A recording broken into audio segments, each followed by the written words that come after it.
People might say that Meghan Markle and Prince Harry are nothing more than hypocrites, cynics, well, people who just want things their own way. But it's strange to think that this particular situation is actually ongoing between Harry and Meghan.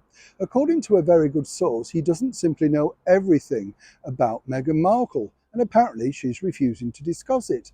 As ever, what is it? Hi, good morning. How are you? Nice to see you today. Some beautiful lavender behind me, playing havoc, of course, with the old hay fever. But it's nice, isn't it? Some bluebells out as well now. It's funny, isn't it, how things seemingly either last longer or don't in this, heated summer that we're getting. I don't know about you. I'm very confused with all the climate change and all that sort of stuff. Why do daffodils only last so long? Yeah, you know what I'm saying. I like them to last longer, don't you? Lemon's a lovely colour, isn't it? Just cheers you up. You agree? Yes, I'm glad you do. But seriously, daffodils over here, they just sort of last about 2 weeks and die off. And I always think it's a shame that as a flower simply doesn't last a little bit longer.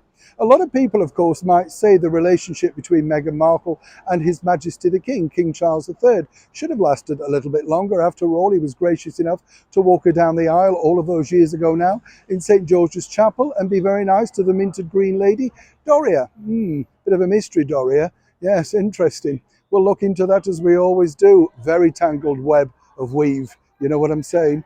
But what's interesting now is that, as a lot of people are basically citing, people like, say, the King and William and Catherine do not know anything about Harry and Meghan's children. They simply just don't know anything about them.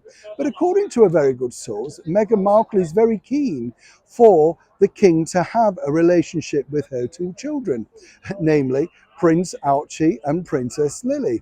Now, this is because, and as ever, we have to say allegedly, they won't have a relationship with her father, so she doesn't want them to miss out.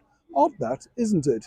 I mean, there you have two, fathers, if you like, one very rich, globally famous, and one not so rich, but equally willing to become the grandparent that you could possibly need.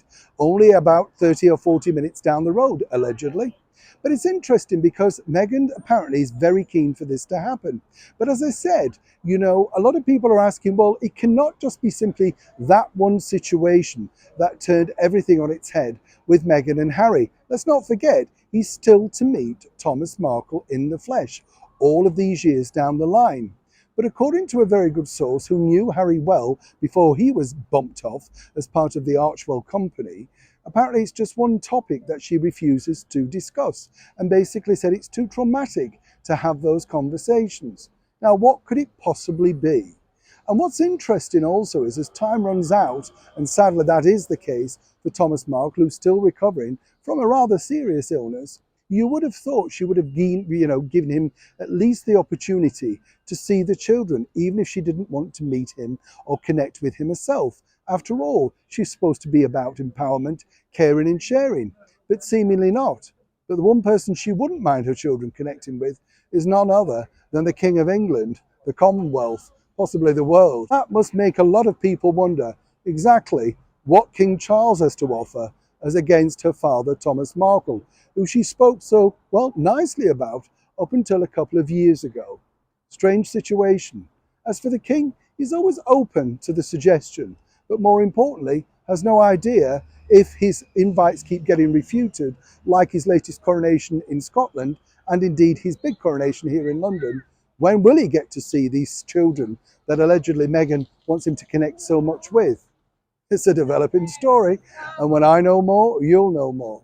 Neil Sean in the very heart of London.